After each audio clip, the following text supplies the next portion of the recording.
welcome to another day of I can't even talk. Devoted. What is it? See, Bryan, you screwed me up already. Devoted to a Soldier resource panel, and with me are two very good friends. I had the pleasure of connecting with Bryan, and then Bryan connected me with Nicole. Nicole has been on the show before, doing amazing things with her dogs, and Bryan is a recipient of one of these amazing animals. So what better way to talk about the process of PTSD dogs, how you even get there, what it looks like, because as far as I know, like it's always the aftermath, and I just see it. There's no, I don't know how you go. I don't know why you really do, what that looks like. So I'm excited to have you both here today on location from a secret place I will not say. But before we get started, let's talk a little bit about who you are. Bryan, tell the world a little bit about Bryan. Besides that, I love you so much and you make me laugh all the time.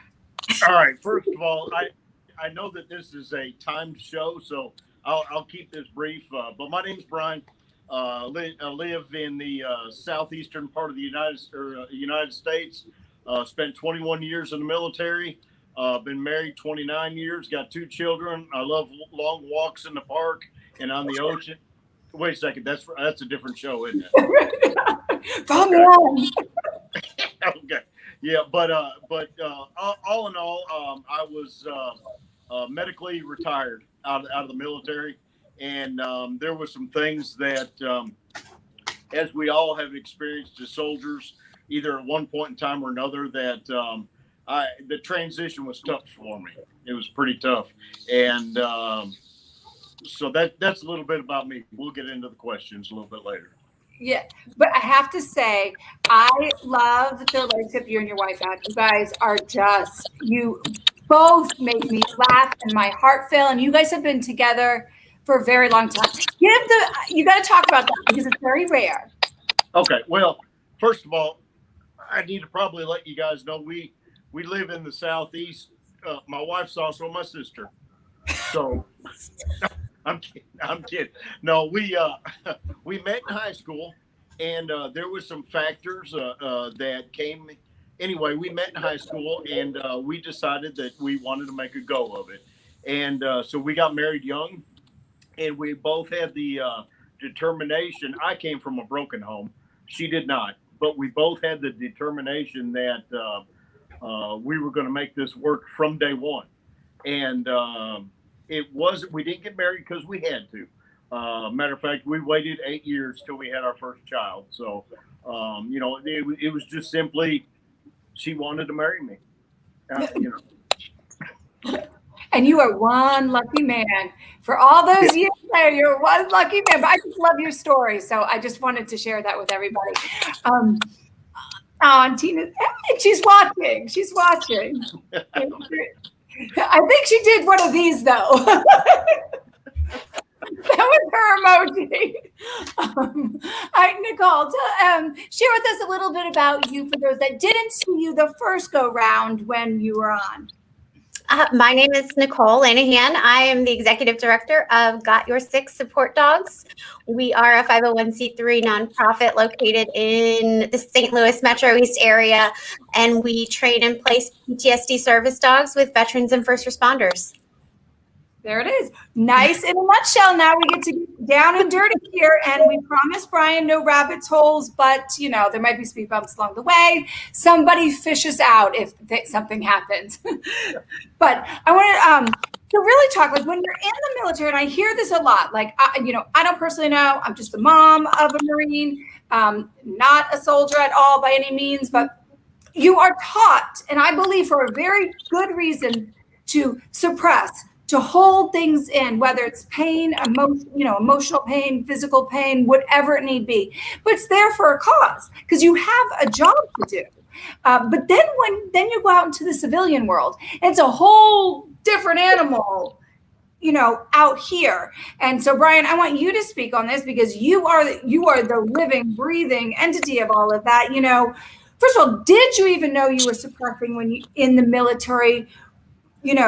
Or was it something that you realized when you came out that it was going on? First of all, I'm not the only one there's many of us, and I hope that I represent us well with what I'm about to say.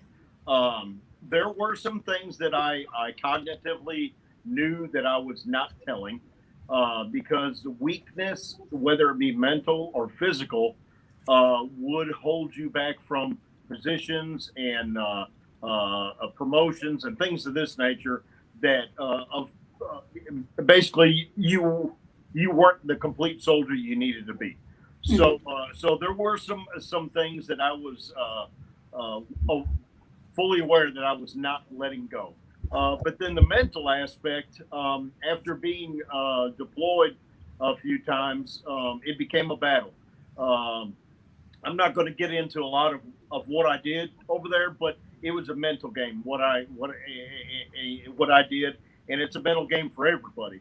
But I wasn't aware of my internal exhaustion and anger and explosiveness until it came out in the civilian world. And luck would have it, I still don't have a police record, okay, but I probably should have. And that's I fought it off and fought it off. I said, no, I'm strong enough. Even after I was retired, I said, I'm strong enough. I can handle this. I'm a man. There's a stigma that goes with military and men. We got this. I can handle it. And I was doing that. I was putting it down. And finally, I reached a breaking point and didn't know it. And with some encouragement, I guess you could call it, from my wife. Sweet push. Yeah, sweet push. And so anyway, that's to answer that question. There is a lot of, if you have a medical issue or a mental issue, when you go through your PHAs, which are the periodic health assessments that are done annually, you don't tell them, no, everything's fine. My knee doesn't hurt. My shoulders don't hurt. I'm fine. Because otherwise it's a ball of red tape that you don't want to go down as long as you want to continue to stay in the military. So it's a little bit of a game. And I have to tell you, Sarah Lee's agreeing. She said, yes, no weakness allowed. Everything must be internalized. They'll smell you if they hear you out of breath. Ha ha ha. Feelings are not encouraged, that's for sure. So that's Sarah Lee. I had to add her little laughter in there. But Nicole, now from your side of things, how do you respond to that? Do you see that like in your area when men and women come to you? Well, so there's a couple different reasons that they think PTSD exists. I mean, we've got people like John McCain, who was a prisoner of war and came back with no PTSD. And then we have other people who go through the same thing and come back with PTSD. And so what research has shown us is that there are several factors that can contribute to PTSD. And one of those is exactly what the stigma is, and it's the being unable to share and unable to process the trauma and the things that they have seen and the things that they have done. So everybody that walks through our door has the same story. We couldn't tell anybody, we couldn't say anything, or we were looked down upon if we did, or if we got treatment. And that is actually one of the leading causes of PTSD. So it's this horrible circle. Right. They if you talk, you're not going to get where you want to go in the career that you're in, but making that conscious decision is going to lead to some massive outcomes on the other side of it. So it is this vicious circle, which is probably a show in itself for another time of breaking that and things like that. But I want to we'll go backwards, I guess, a little bit for you, Bryan, because you were career. You had your time, and then you're going through all of this, and then in about, 2016, 2017, your leadership kind of just started seeing different maybe personalities or different actions of you that kind of went into this medical retirement. Can you talk, what did that look like? Because I think that's like seeing the future for some people. Well, I'm going to give you a little bit of back brief. I've been deployed a couple times and mobilized once, but the first deployment was a combat aggressive offensive type situation. Okay. And I came back fine, in my opinion. I came back fine. And the wifey poo decided she wanted to point out my flaws. And so she did. And so anyway, you know, I was doing a lot of stereotyping and of ethnicities because of that first deployment and what have you. So the second deployment I went on was not a combat. It was a different type mission. And I begged to go on it. I begged because I knew it was not going to be an offensive type scenario, and I wanted to be able to see the good. I was really trying to find the good in the people that I did not see the good in. And I went again, and it helped a little, but it didn't completely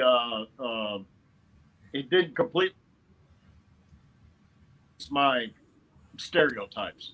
And so ultimately that trip, it was a good one, but it didn't complete what I wanted in my mind. And I don't know if that answered your question. I got down a rabbit hole, I guess. You were down your own rabbit hole. Well, I'm glad you stopped with that, because I have to put it out there that your wifey poo said you were not fine. So here you have your perception that you're coming back and you're fine. And she's like, no, she just called you out. No. So there we go. There's two, what we conceive ourselves or perceive ourselves as, that outside, because you live with yourself every day, right? You're in the motions every day. You're on a deployment every single day. You're kind of going through it.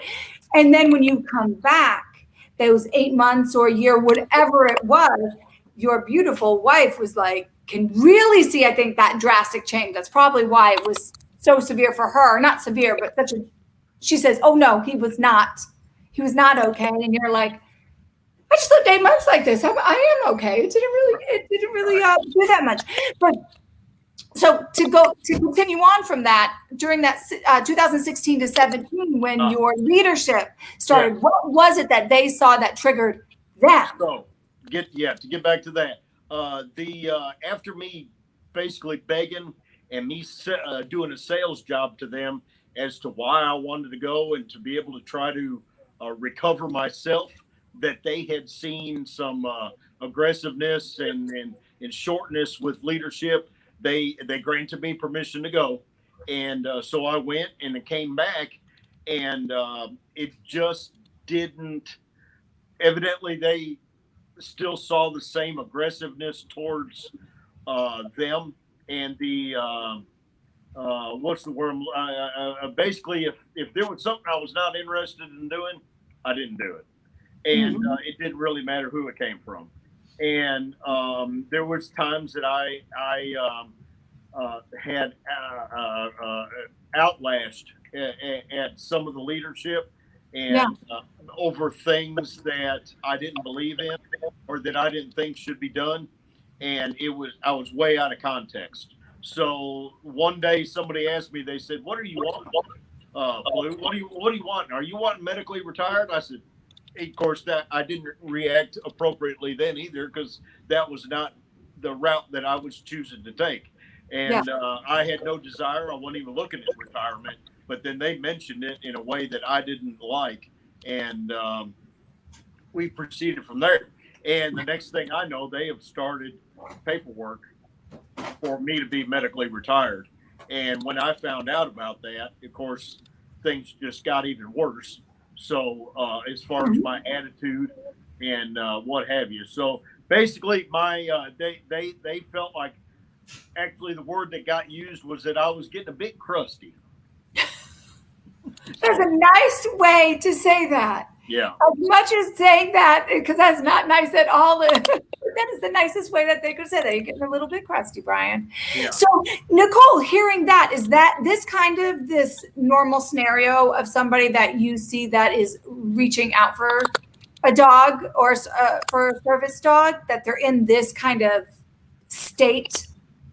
Anger has a lot to do with it. Anger, unfortunately, one of the things with PTSD is it kind of break it, like simplify it, is it keeps the person stuck in what the part of the brain called the amygdala, like the back part. And the amygdala is really kind of cool because what it does is it saves lives, honestly.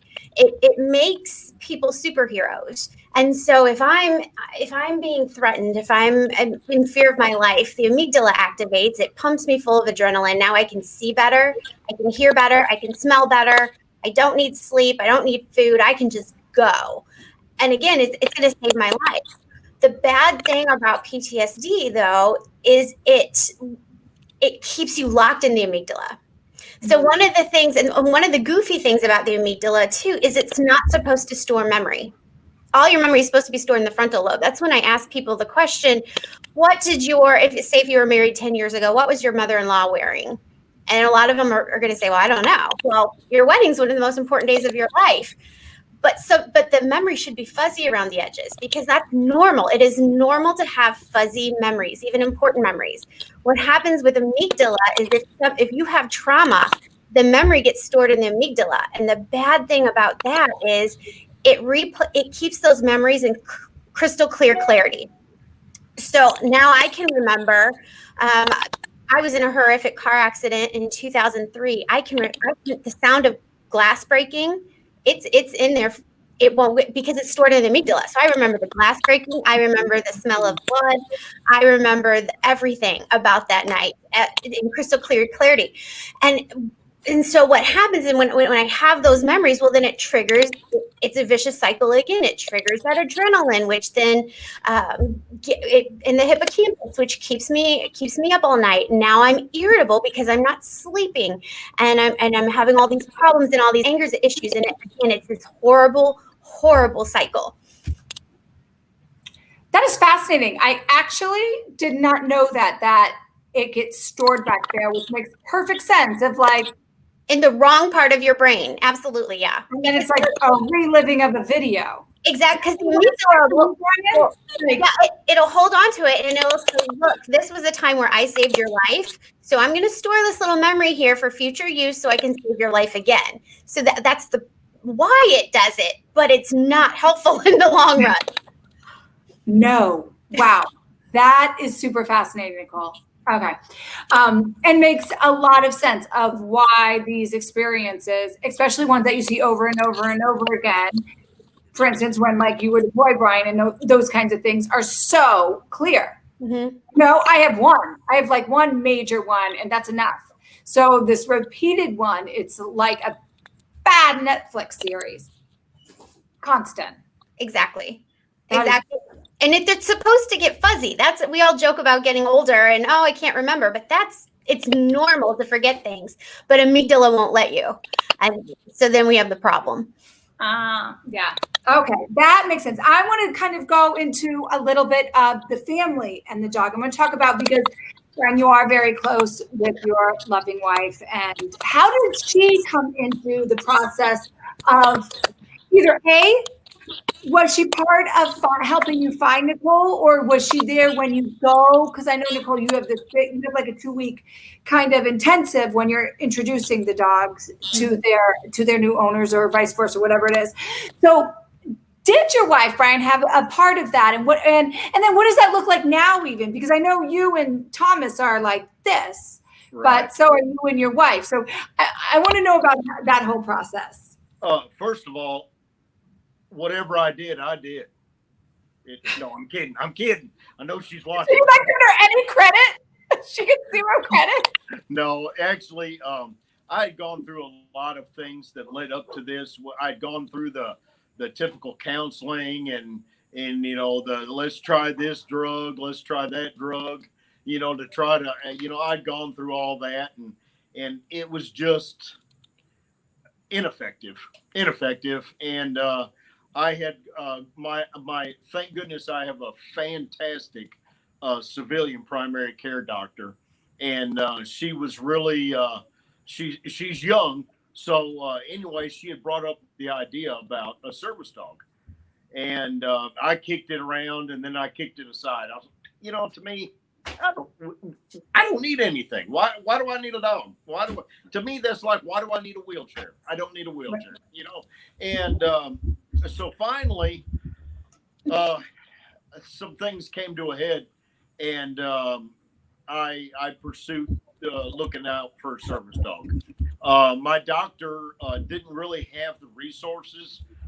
She told me to do the legwork, and which is what I did. And I searched all over the country, because at this point, this was, for lack of better words, my last leg.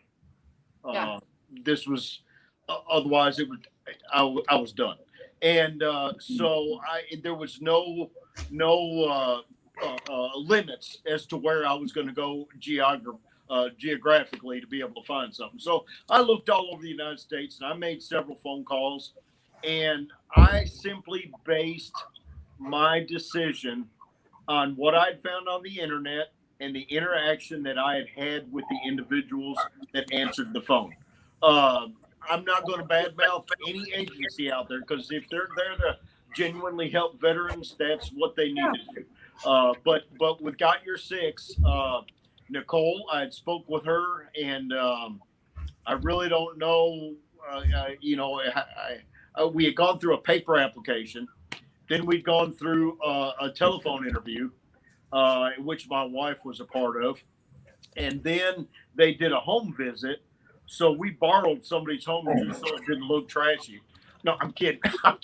No, so they came to the home, and they wanted to see the environment that the dog was going to be coming into, to make sure it wasn't something that was going to be inconducive for the dog or the individual. So I contacted her, and then I was blessed to be able to be chosen that particular year.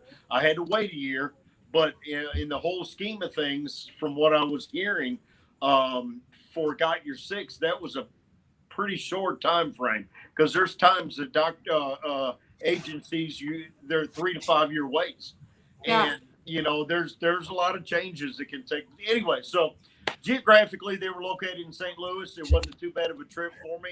I went up there, and maybe I'm starting to go down a rabbit hole. You're getting ahead of the game. I'm curious, which I did during that year, because this was like your last straw. During that year, because you knew, okay, I've been accepted, you have a time frame, did that give you hope to be able to hold on? It did, but it was one of the longest years of my life. I'll just be honest with you. Yeah, it was. I wore Nicole out, and hey, what about this? Am I doing this right? Am I, all the different. Bryan, you're fine. We'll see you in a year. Bryan, you're fine. We'll see you in a year. And she was dynamic about me pestering her and what have you. But yeah, it was a long year, because I was looking. Anytime you're looking forward to something, it takes that much longer to get there. Yeah. I want to put it in here so everybody can know. Tina's his wife, and she said that you were very thorough when you started researching, and she was ready for something. She couldn't be everything for you, which just makes my heart, like, I just love you guys so much that, like, I'm going to get teary-eyed, and I'm not going to happen to that. So we're going to go to Nicole, because I'm not crying on TV. What does the process look like on your end for the family? I know he mentioned visiting the families and seeing the environment and the dog, the actual environment, the people environment. But do the wives have a part in this, or during that 2-week bonding time? I don't know what you call that 2-week process.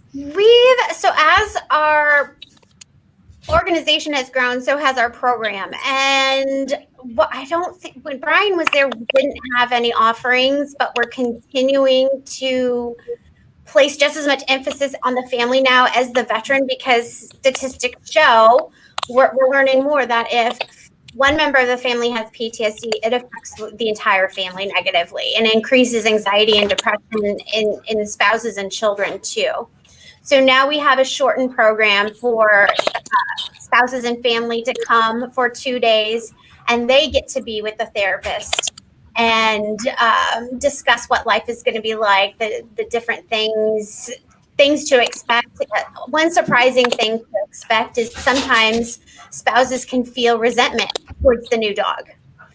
And that can lead to arguments and issues if they're not aware of them ahead of time, or to just recognize that sometimes feeling resentment towards the dog is normal, and that's normal and to be expected, and don't panic because they've identified, the spouse has identified themselves as a caregiver, and now we have a dog doing something that maybe they weren't able to do. So it can feel like a little bit of a blow. So these are now all things that we're beginning as we grow to now do, so we can have the family more involved. That makes sense, because a lot of times, like as Tina mentioned, as a spouse, we want to be everything for the other person, even though we can't. When we see someone or something else take on what you can't give, it's like, it's one of those, this is a great thing, but at the same time, that human kind of jealousy or resentment comes in, and you have to realize it's normal. Okay. Absolutely. We have the tools to deal with that now. So as we're kind of coming to an end, what is life like now, Bryan? And how long have you had Thomas? What does it look like? And talk to me a little bit about that relationship. Thomas and I, if he was a female, I'd leave my wife. But no, he's absolutely awesome. I'm going to tell you a little story real quick. I can talk all day long, but I knew all the dogs that were going to be available the year that I went. On their website, they have pictures of them and they post them, and this and that. And as we all do, I was picking out the one that I liked cosmetically, if you will. It was pleasing to my eye, and Thomas was not it. And he was not in at all. And so when they had the presentation of the dog to the recipient, they kept calling out this person, calling out that person, this dog, and Thomas hadn't came out yet for anybody.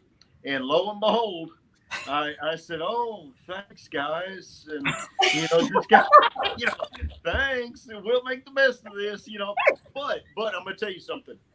I think it was the second or the third day of the 2-week period that we were there, we received our dogs. And at that point in time, that dog became a part of you 24/7 for the remainder of the training. And after seeing the bonds with the other recipients and the bond that Thomas and I had, I knew that he was absolutely the one for me as far as personality and everything went. I asked. He laughed at your jokes. Pardon me? He laughed at all your jokes. Yeah. So. Okay. But I had asked Nicole while I was there. I said, Nicole, what is the chemistry? What's the reasoning behind how you choose the dog for the individual? Because the dog is already pre-selected for the individual based on their diagnosis and things of this nature, personality. So I'd asked Nicole, I said, what goes into choosing a dog for the recipient? And she said, well, basically, we've had great luck with opposite personalities. So this whole 2 weeks, all I'm hearing is, Thomas is so sweet. Thomas this, Thomas that. And I said, okay, I got how this program works. I got it. But Thomas has been, I'll tell you what, he and I travel a lot. We've been to Texas. He and I just recently got back from a trip to Alaska. And you know what? The quality of the training that goes into these dogs, it's unmatched. I'm telling you. There was concerns that I had while traveling. Thomas was never one of them. He was never one of them. And he's been there for me through thick and thin. And it's been good. Thank you, Nicole. Yeah, Nicole is. And Tina said that, and I can totally see this from her. She said she felt relief when Thomas came home. She was not one of those that had any, and I can totally see that from her, and that he's family to her, just like he is. And so, Nicole, what do you, the after part, do you stay connected? What does that look like for you? Because you've made such an emotional connection with animal and human. And then I know you and Bryan, well, you can't get rid of Bryan once he's in your life, nor do you want to.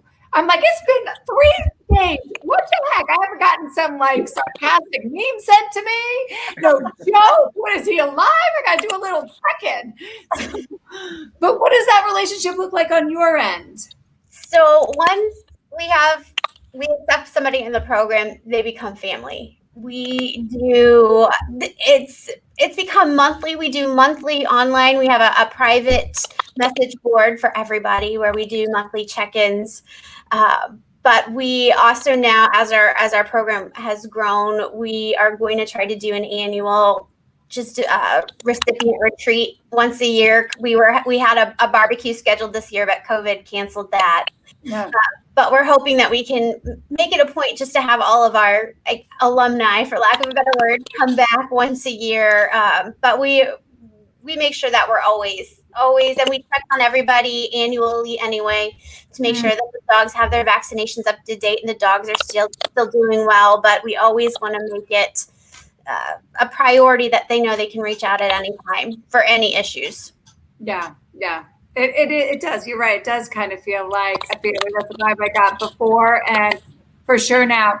Before we close up, is there anything that you didn't say that you wanted to say, or something impactful, or just a thought before we close out?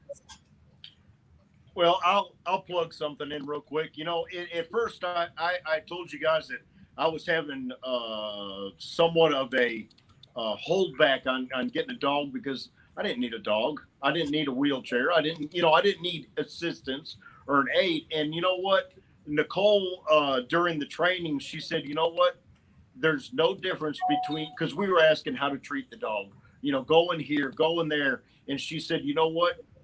There's people that use wheelchairs. There's people that use walkers. There's people that use canes. This dog is no different. So, that really cleared up a lot of things. As they were there to assist. They're not there to be a pet. They're not there when you go into Lowe's and everybody says, how beautiful can I pet it? There's been some things you have to be firm because the dog is a tool. The dog is, as long as the dog has the vest on and is working, the dog is a tool. At home, they're a pet. He's the biggest part of our family, really. And stuff like that. So just, don't be afraid to reach out to whatever organization it is. If you've got a hold up about having assistance or an aid, please, reach out to me if you want to. I'll answer any questions you might have after the show. But guys, you deserve this. If you need it, you deserve it. So well said. Right from the horse's mouth. Well, I don't want to call you a horse, Bryan, but I did. And Nicole, anything last closing that you want to share? How people can get in touch with you? I mean, I know you're tagged in here, but absolutely. One of my other missions is just to kind of beat down that stigma of mental health. And just as a reminder, there's 1 out of 5 people has some sort of a mental issue, for lack of a better word, or is struggling with something mentally. So you can't throw a rock into a crowd without hitting somebody. It's extremely common. There's no shame in it. I myself go to a therapist when I feel like I need a good tune-up. So I just kind of preach that from the mountains, just like you would go to the gym just to work out, I'm going to go and get my emotional mental workout too. But if anybody would like to know more about us, you can find us on the web at www.gotyour6supportdogs.org. Perfect. I want to say thank you to both of you from the bottom of my heart for coming on. You two both I have developed such a deep friendship with you guys, and I've never met you in person. Just you could have complete love for somebody without actually physically meeting them. And you two are very, very close to me. So thank you for sharing both of your expertise. both of them. That's including you, Bryan. I know you can say something sarcastic in there, but thank you. And to everybody else out there, join a table. Whatever table it is, join it, and we will see you next time. Take care. Thanks, guys. Bye-bye.